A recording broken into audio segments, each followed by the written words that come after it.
Bapak, saudara-saudara yang terkasih, jika ada pertanyaan silakan, masih ada waktu kurang lebih ya 23 menit. Silakan Pak Kacam. Oh, Ya, salam. Silakan. ini bukan. Makasih Pak. Ini perlu mau ditanyakan. Ya. Saya lihat ada menemu satu ayat di dalam Kolose pasal 2 Mm-mm. ayat 16. Berikut di atas, carilah perkara yang di atas. Ayat 16. Karena itu, janganlah kamu biarkan orang menghukum kamu mengenai makanan dan minuman atau mengenai hari raya, bulan baru ataupun hari Sabat. Mm-mm. Mohon dijelaskan Pak. Kurang memahami saya selama ini. Ya. Apa Pak? Kolose berapa tadi? Saya tadi Pasal 2 ayat 16 Pak. Kolose pasal 2 Ini ayat agak 16. ya.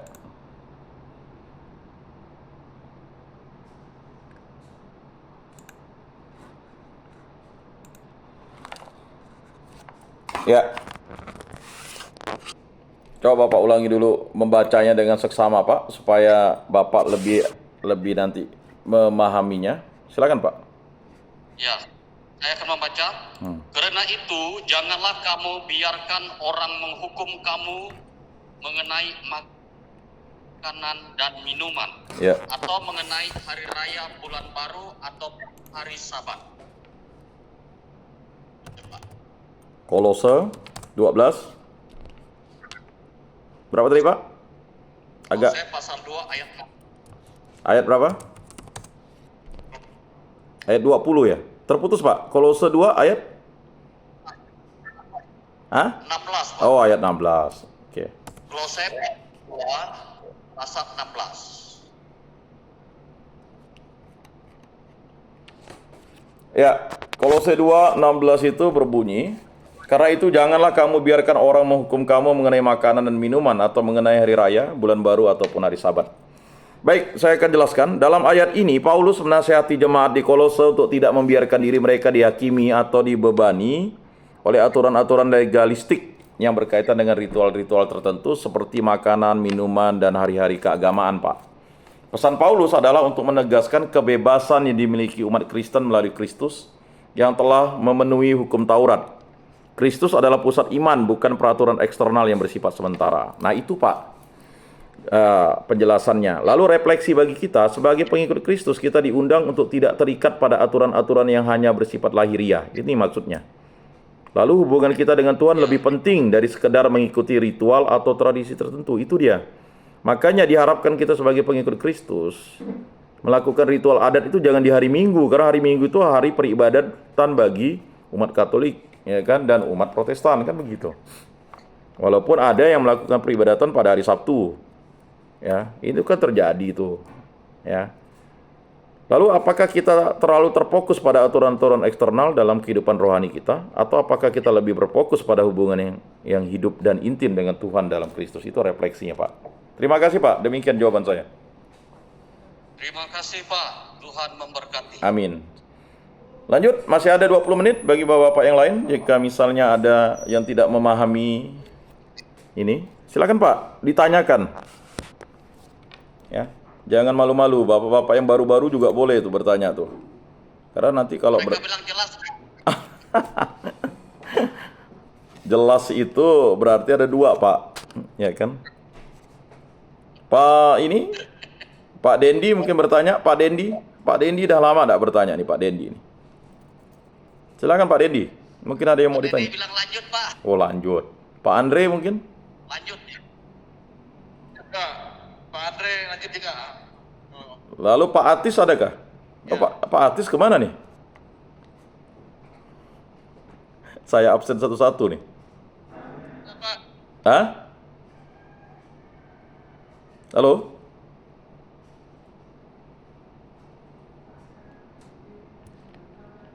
Oh, iya Pak. Lanjut Pak, lanjut. Lanjut ya. Baik, karena masih ada waktu, saya sudah memberikan dua. Itu kita mulai September. Sebenarnya sudah saya mulai sekian lama. Itu ada semacam majalah elektronik yang saya sharekan kemarin, udah saya sharekan ke grup ya, Pak. 1 September dan 2 September tuh ya. Udah ya, udah dibuka ya. Halo? Halo, Pak? Gimana? Udah dibuka ya? Halo Pak, sudah Pak, sudah. Sudah dibaca ya? Sudah dibuka Ya, di grup. ya baik-baik. Itu ada 1 September, 2 September. Nanti yang saya kirim akan 3 September. Itu sebenarnya sudah cukup lama. Ini mulai saya hidupkan kembali ya. Jadi silakan itu ya. Ada hal tertentu. Tetapi yang mengenai prinsip berpolitik untuk umat Katolik kemarin itu ya silakan dibaca ya, bisa menjadi pegangan juga untuk umat-umat dari gereja non-Katolik, silakan. Nah, tapi saya ingin membahas tentang masalah kenajisan tadi karena Pak Ngacam tadi itu ada menyinggung masalah makanan. Karena harus dipahami nih, kalau menurut orang Yahudi itu ada makanan-makanan yang bisa menajiskan mereka. Nah, jadi saya sampaikan dulu supaya nanti bisa dibaca kembali perihal kenajisan menurut pandangan iman Katolik ya. Jadi dalam pandangan iman Katolik, konsep kenajisan memiliki makna yang berbeda dari pandangan dalam beberapa agama lain. Iman Katolik tidak menekankan kenajisan sebagai sesuatu yang bersifat fisik atau ritualistik seperti dalam hukum-hukum keagamaan tertentu di Perjanjian Lama atau tradisi Yahudi. Sebaliknya, ajaran Katolik lebih menekankan aspek moral dan spiritual terkait kemurnian hati dan hidup sesuai dengan kehendak Allah. Nah, berikut ini adalah penjelasan mengenai pandangan Katolik tentang kenajisan. Tadi itu kan yang ditanyakan oleh Pak Ngacam itu kan sebenarnya Paulus ingin menekankan bahwa ritual yang manusiawi itu ya tidak menajiskan kamu karena kamu sudah menjadi pengikut Kristus. Sering kan kalau misalnya ada acara adat atau apa, ya kan, orang itu misalnya pantang, tidak bisa turun tanah dan sebagainya. Nah, bagi iman Katolik itu tidak menajiskan kita. Jadi yang pertama, kenajisan dalam Perjanjian Lama. Dalam Perjanjian Lama, khususnya dalam kitab Imamat, ada banyak aturan tentang kenajisan yang bersifat ritual. Beberapa hal yang dianggap najis diantaranya adalah jenis makanan tertentu yang tadi ditanyakan oleh Pak Ngacam. Ya, kontak dengan mayat, Pak, penyakit kulit, dan cairan tubuh seperti darah atau keringat. Orang yang dianggap najis harus menjalani upacara pemurnian agar dapat kembali bersih dan diperbolehkan untuk berpartisipasi dalam ibadah. Ya. Jadi kita pernah mendengar dulu, misalnya, mohon maaf, misalnya untuk perempuan, ya, kalau menstruasi itu, ya, dianjurkan untuk tidak naik ke panti imam kalau di gereja, ya kan? Tetapi itu ya untuk memurnikan panti iman itu, ya kan.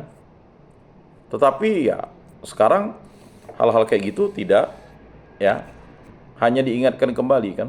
Nah, dulu itu memang orang-orang yang misalnya menstruasi ya dilarang untuk membaca kitab suci. Nah, itu hanya untuk kesehatan. Takutnya ketika dia mens, dia waktu menjadi lektor pingsan. Tapi bukan masalah kenajisan tuh. Ya, beda dengan ya pandangan iman Yahudi ya. Aturan-aturan ini mengajarkan umat untuk hidup kudus ya kan. Dan terpisah dari hal-hal yang dipandang tidak bersih. Namun Yesus Kristus dalam ajarannya mengubah pemahaman ini dengan menggeser fokus dari kenajisan fisik ke kenajisan batin. Nah, itu. Berikutnya yang kedua, pandangan Yesus tentang kenajisan. Nah, ini pandangan Yesus ya. Dalam Perjanjian Baru, Yesus menekankan bahwa kenajisan tidak lagi berkaitan dengan apa yang masuk ke dalam tubuh, seperti makanan atau kontak fisik dengan hal-hal yang dianggap najis. Jadi bagi orang Kristen, ketika dia kontak dengan mayat, kontak apa ya tidak najis. Tetapi ada orang, walaupun dia sudah menjadi pengikut Kristus, dia masih menajiskan itu karena itu berdasarkan adatnya. Tidak boleh makanlah, inilah, pokoknya membatasi diri. Ya. Dan itu masih mengganggu kita kan. Sebaliknya Yesus mengajarkan bahwa kenajisan berasal dari hati dan perbuatan moral seseorang, Dalam Injil Matius bab 7 ayat 14 sampai 23, Yesus berkata, "Tidak ada sesuatu pun dari luar yang masuk ke dalam seseorang yang dapat menajiskannya, melainkan apa yang keluar dari seseorang itulah yang menajiskannya. Sebab dari dalam, dari hati orang timbul segala pikiran jahat, percabulan, pencurian, pembunuhan, perzinahan, keserakahan, kejahatan, kelicikan, hawa nafsu, iri hati, hujat, kesombongan, kebebalan. Semua hal jahat ini timbul dari dalam dan menajiskan orang." Menurut ajaran ini, Yesus mengalihkan perhatian dari hukum-hukum kenajisan fisik menuju persoalan moralitas dan dosa. Dengan demikian, bagi umat Katolik, dosa adalah bentuk utama dari kenajisan, bukan kondisi fisik atau ritual. Yang ketiga, kenajisan sebagai dosa dalam iman Katolik. Dalam tradisi Katolik, kenajisan berhubungan erat dengan dosa, terutama dosa-dosa yang timbul dari hati manusia. Dosa adalah pelanggaran terhadap kehendak Allah dan memisahkan manusia dari kasih karunia-Nya. Beberapa dosa yang sering dianggap menajiskan dalam ajaran moral Katolik adalah dosa seksual. Nah, ini Pak. Seperti perzinahan, percabulan, dan pornografi. Nah, kemudian kebencian dan iri hati, pencurian dan penipuan, kesombongan dan keangkuhan, ketidakadilan sosial itu. Ajaran Gereja Katolik menekankan pentingnya sakramen tobat, pengakuan dosa sebagai sarana untuk memulihkan kemurnian rohani setelah jatuh dalam dosa. Sakramen ini membersihkan jiwa dari kenajisan dosa dan memulihkan hubungan manusia dengan Tuhan. Keempat, kemurnian hati dan hidup kudus. Sementara kenajisan dalam hukum-hukum Perjanjian Lama berfokus pada tubuh dan ritual, ajaran Katolik menekankan kemurnian hati sebagai aspek penting dalam hidup rohani. Umat Katolik diundang untuk menjalani hidup yang kudus dengan menjaga pikiran, perkataan, dan perbuatan tetap selaras dengan kehendak Allah. Dalam Matius 5 ayat 8, Yesus berkata, "Berbahagialah orang yang suci hatinya, karena mereka akan melihat Allah." Ajaran ini menekankan bahwa kemurnian atau kenajisan bukan lagi masalah ritual, tetapi masalah batin yang mendalam. Kelima, kenajisan dan sakramen. Dalam tradisi Katolik, sakramen-sakramen adalah cara untuk memperoleh rahmat dan pemurnian dari segala bentuk kenajisan rohani, misalnya baptisan. Nah, dalam gereja non-Katolik pun ada baptisan ya. Menghapus dosa asal dan memberikan kehidupan baru dalam Kristus, membersihkan jiwa dari segala dosa. Sakramen tobat, pengakuan dosa, memulihkan kemurnian batin setelah seseorang jatuh ke dalam dosa berat atau dosa ringan. Lalu Ekaristi, menguatkan umat dalam iman dan menjaga mereka tetap dalam keadaan rahmat. Kemudian, kesimpulan. Nah, jadi kenajisan dalam iman Katolik, dalam pandangan Katolik, kenajisan bukanlah soal ritual atau fisik, tetapi berkaitan dengan keadaan batin seseorang. Yang menajiskan seseorang bukanlah apa yang dimakan atau disentuh, melainkan dosa yang timbul dari hati manusia. Oleh karena itu, iman Katolik menekankan pentingnya pertobatan, pengampunan, dan kemurnian hati sebagai cara untuk tetap hidup dalam rahmat Allah. Lalu praktik hidup yang memurnikan. Nah, ini penting untuk kita. Mari kita laksanakan. Untuk menjaga diri dari kenajisan rohani, umat Katolik dipandang untuk berdoa secara teratur. Ya, memohon bimbingan Roh Kudus. Kemudian mengikuti sakramen, terutama sakramen Ekaristi dan tobat. Menjalani hidup moral, berusaha untuk menghindari dosa dan hidup dalam kasih Tuhan. Membaca, merenungkan kitab suci agar hati dan pikiran tetap dipenuhi oleh kebenaran Injil. Ya. Jadi Bapak-bapak, saudara-saudara yang terkasih, dengan demikian umat Katolik diajak untuk menjalani kehidupan yang kudus, murni dan penuh kasih, menjauhi dari dosa dan hidup sesuai dengan ajaran Kristus. Nah, itu bagi kita seluruh pengikut Kristus ya, untuk menjadi kudus, murni dan penuh kasih. Baik, kalau sudah jelas, demikianlah, semoga bermakna dalam hidup kita. Terima kasih untuk Bapak-bapak, saudara-saudara yang sudah hadir. Ya, saya akan memberikan ya brosur elektronik ini, silakan dibaca supaya menambah pengetahuan iman kita. Mari kita tutup dalam doa, dalam nama Bapa dan Putra dan Roh Kudus. Amin. Allah Tritunggal yang Maha Kudus, kami bersyukur di hadirat-Mu. Engkau selalu menyertai, membimbing, dan memberkati kami, agar kami menjadi kudus, murni, dan penuh kasih. Berkatilah para istri kami, para anak-anak kami, para menantu kami, para orang tua kami, dan juga saudara-saudari kami, para sanak famili kerabat handetolan kami, dan juga orang-orang yang kami kasih, orang-orang yang kami kenal, dan terutama diri kami, agar kami selalu menjadi pribadi yang penuh kasih Kristus. Dan kami berdoa bagi saudara-saudari kami, kawan-kawan kami, teman-teman kami yang mendapatkan persoalan atau yang sakit, agar Bapa menguatkan mereka dan juga memulihkan mereka seturut kehendak-Mu. Semua doa ini kami serahkan dengan perantaraan Tuhan kami Yesus Kristus yang hidup dan beraja kini dan sepanjang segala masa. Amin.